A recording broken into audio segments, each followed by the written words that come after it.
तो जय माता दी। आज के वीडियो में जानेंगे महाशिवरात्रि के बारे में।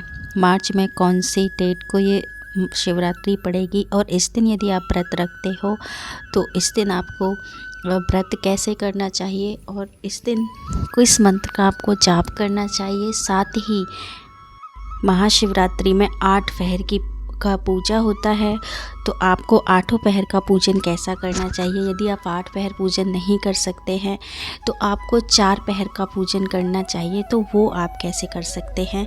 मैं सभी जो टॉपिक है इनको मैं इस वीडियो में कवर करूँगी। लास्ट तक बने रहिए मेरे साथ चैनल में। आपको मैं बहुत सरल विधि बताऊँगी आज पूजन की, और आपकी कोई भी मनोकामना है वो अवश्य ही पूर्ण होगी। भगवान महादेव की और भगवती माँ पार्वती की आप पर कृपा अवश्य ही बनेगी। तो चलिए शुरू करते हैं। सर्वप्रथम जो महाशिवरात्रि है वो जो मार्च महीने में मार्च 2024 8 मार्च को पड़ेगी और 8 मार्च को शुक्रवार का दिन रहेगा। तो सबसे पहले आपको 8 पहर यदि आप पूजा करना चाहते हैं तो आपको क्या करना होगा। आपको ब्रह्म मुहूर्त में उठना होगा। जो आपका सूर्योदय का समय है, आप अपने सिटी अपने शहर के हिसाब से आप सूर्योदय का समय देख लीजिए। आपका 6 बजे का यदि आपके यहाँ पे सूर्य उदय होता है तो आप 6 बजे से लेके अगले दिन 6 बजे तक का समय आपका 24 घंटे का समय माना जाएगा। 24 घंटे का आपको टाइम रखना। उसमें आपको जो उसमें आपको 8 पहर की पूजन करनी है, तो आपको 3-3 घंटे में उसको डिवाइड कर लेना है। तो हर 3 घंटे में आपको पूजन करना है। प्रथम जब आपको सुबह पूजन करना है, सूर्य उदय होने से पहले ही आपको अपने सारे कार्य पूर्ण कर लेने हैं। जो भी डेली रूटीन के कार्य हैं, पूजन का जो भी आपका सामान है, जो भी सामग्री है, वो सब आपको रख लेनी है। आपको यदि कुछ भी नहीं आता है तो आपको जो मैं पूजन सामग्री बता रही हूँ आप नोट कर लीजिए।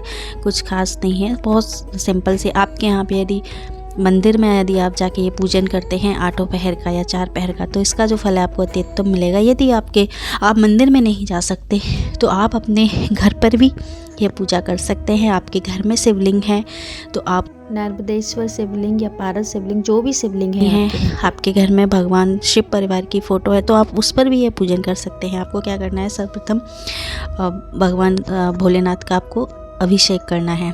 अभिषेक में आपको क्या करना है, आपको ध्यान देना है कि आप जो जल आप उनको समर्पित करेंगे, जो लोटा है वो आपको या तो चांदी का हो तो अति उत्तम, नहीं तो आप पीतल का लोटे का ही इस्तेमाल करें। क्योंकि जो तांबे का लोटा है वो आप यूज़ नहीं कर सकते, क्योंकि उसमें दूध या हम मीठा कुछ उसमें मिलाते हैं तो उसका वो सही नहीं रहता, वो जहर बन जाता है। इसलिए आपको पीतल का या चांदी का लोटा ही इस्तेमाल करना है। सर्वप्रथम बात करते हैं सामग्री की। आपको पूजन सामग्री क्या क्या लेनी है तो आप नोट कर लीजिए। शहद, काले तिल, आपको जो पूजन सामग्री यहाँ पे चंदन, भस्म, तिलक होगा। तिल आपको काले तिल अवश्य आपको पूजन में उन पे समर्पित करने हैं। साथ ही कोई फल, फूल और मिठाई ले लीजिए। और आपको शहद और शमी पत्र, शमी पुष्प यदि मिल जाता है तो अति उत्तम। बेल्व पत्र 108 आप ले सकते हैं। यदि आपने 108 बेल पत्र ले लिए तो और भी अच्छी बात है। नहीं मिलते हैं तो आप केवल एक भी बेल पत्र आप भगवान भोलेनाथ को समर्पित कर सकते हैं। साथ ही आपको शमी पत्र भी अवश्य लेना चाहिए, काले तिल, शहद और साथ ही नाग केसर यदि आपके पास अवेलेबल है तो आप वो भी रख सकते हैं। अब आपको क्या करना है, आपको सबसे पहले दीप प्रज्वलित करना है, कर्म साक्षी दीप। उसके बाद सबसे पहले आपको एक लोटे में जल लेना है। जल में आपको आचमनी से गंगा जल मिश्रित करके आपको आचमनी से सीधे हाथ पे, उल्टे हाथ से आचमनी होती है, चम्मच से आपको जल लेना है और आपको आचमन करना है। आचमन में आपको क्या करना है, ओम केशवाय नमः। जल ग्रहण करते समय आपको तो आप ओम केशवाय नमः आपको 3 बार जल ग्रहण करना है। ओम केशवाय नमः, ओम माधवाय नमः, ओम नारायण नमः। फिर उसके बाद आपको हाथ अपने धो लेने। चौथी बार में 1 चम्मच जल लेके उनको धोने के बाद आपको ओम पुंडरीकाक्षाय नमः, ऋषिकेशाय नमः, कोई भी आप नाम लेकर वो कर सकते हैं। नहीं आपको ये सब आता है तो आप 3 बार आपको जल पीना है शिवाय नमः बोलते हुए।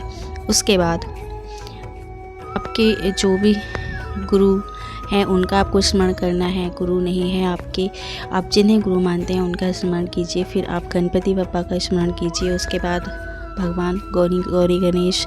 फिर आपका जब आचमन कंप्लीट हो जाता है उसके बाद आपको व्रत का संकल्प करना है। संकल्प यदि आप संस्कृत में जानते हैं तो अति उत्तम, नहीं जानते तो आप अपना नाम गोत्र बोलकर सीधे हाथ में आपको जल और पुष्प लेना है या अक्षत ले लीजिए। उसके बाद आपको बोलना है, हे भगवान भोलेनाथ, जो भी आप उनको बोलते हो, हे प्रभु, मैं आज आपका ये जो महाशिवरात्रि व्रत है, माँ भगवती जगदम्बा, माँ पार्वती और ये जो व्रत मैं कर रही हूँ या कर रहा हूँ, आपकी प्रसन्नता हेतु, आपकी कृपा प्राप्ति हेतु ये मैं व्रत करने का संकल्प ले रही हूँ।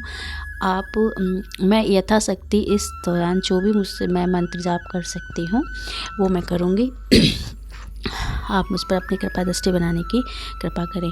ऐसे कह के वो पुष्प और जल है, जो भी आपने अक्षत लिया है, उसको आपको छोड़ देना है और फिर आपको अपना पूजन स्टार्ट करना है। पूजन में आपको भोलेनाथ को स्नान कराना है। स्नान में आपको लोटे में जल, गंगा जल लेके दूध पंचामृत स्नान करा दीजिए। साथ में शहद, तिल और समीपत्र, बेल वृक्ष की जो चंदन लकड़ी का वो घिस के आपको बाद में लगाना है। बेल पत्र आपको समर्पित करना है। इस तरीके से आपको पूजन करना है। फिर उसके बाद आपको आरती करनी है।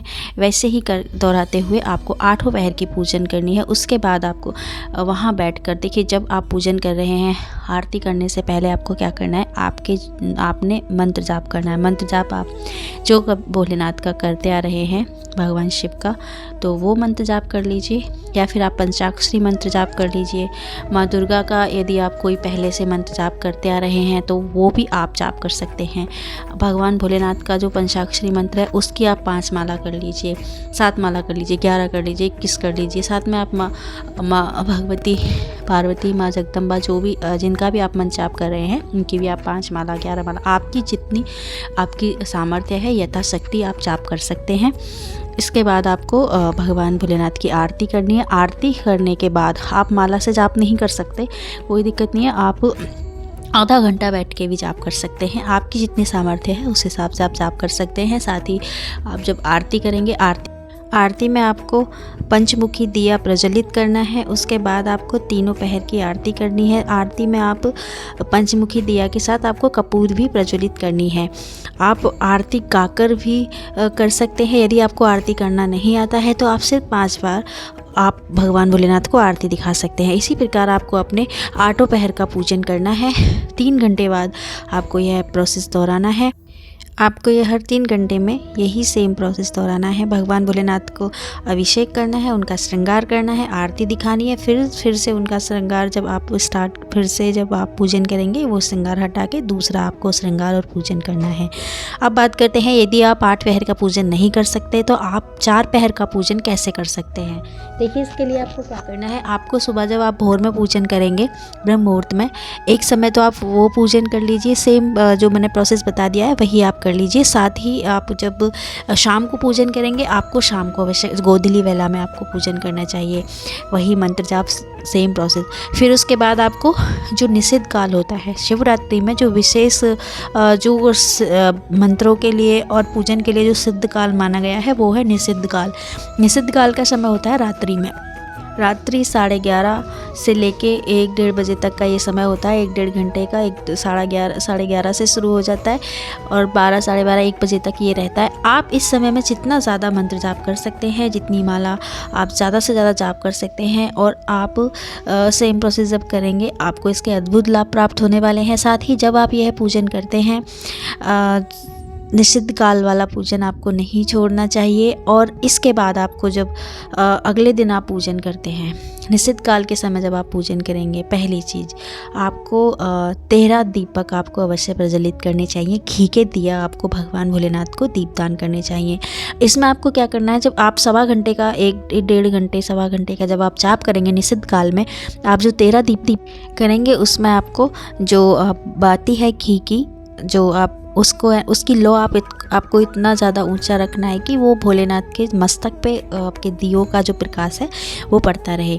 इसके बाद आपको जब सुबह में पूजन करना है चौथे पहर का, वो ब्रह्म मुहूर्त से पहले 5 बजे 4 बजे अगले दिन आपको यह पूजन कर लेना चाहिए। उसके बाद आप जब अपना व्रत का पारण करेंगे तो आपको व्रत का पारण करने से पहले जीव सेवा करनी चाहिए और ब्राह्मण के लिए अन्नदान करना चाहिए। आप सीधा भी दान कर सकते हैं उसको छूकर, बाद में आप मंदिर में वो दान कर सकते हैं। और सबसे पहले आपको जब आप अपना व्रत का पारण करेंगे, जो भी आपके घर में बना हुआ है भोजन, आप सबसे पहले भगवान भोलेनाथ को आप उसका भोग लगाएंगे। उसके बाद आपको व्रत का पारण करना चाहिए। इस तरीके से आपका व्रत पूर्ण हो जाएगा और आपका जो साधना है भगवान भोलेनाथ की तो वो भी आपकी पूर्ण हो जाएगी। देखिए, आप कोई भी चीज़ इसमें से नहीं चढ़ा पाए, ना कर पाए, तो इसमें आप संशय मत रखिए कि मैंने ये नहीं किया। हो सकता है अगले साल तक भगवान भोलेनाथ आपको इतना सामर्थ्यवान बना दे, इतनी आपको नॉलेज दे दे कि आप बहुत अच्छे से उनका पूजन कर लें। और 4 पहर में जब आप पूजन करेंगे, 8 पहर में पूजन करेंगे, आपको हर बार आपको नैवेद्य का भोग उनको अवश्य लगाना चाहिए। नैवेद्य में आप कुछ भी लगा सकते हैं, फल फ्रूट्स, शुद्ध मिठाइयाँ, आप इनका आप भगवान भोलेनाथ को भोग लगा सकते हैं। ऐसा है आपको जानकारी पसंद आई होगी। ऐसे ही और इन्फॉर्मेटिव वीडियोज़ के लिए मेरे चैनल को सब्सक्राइब करें और वीडियो को ज़्यादा से ज़्यादा शेयर करें। धन्यवाद।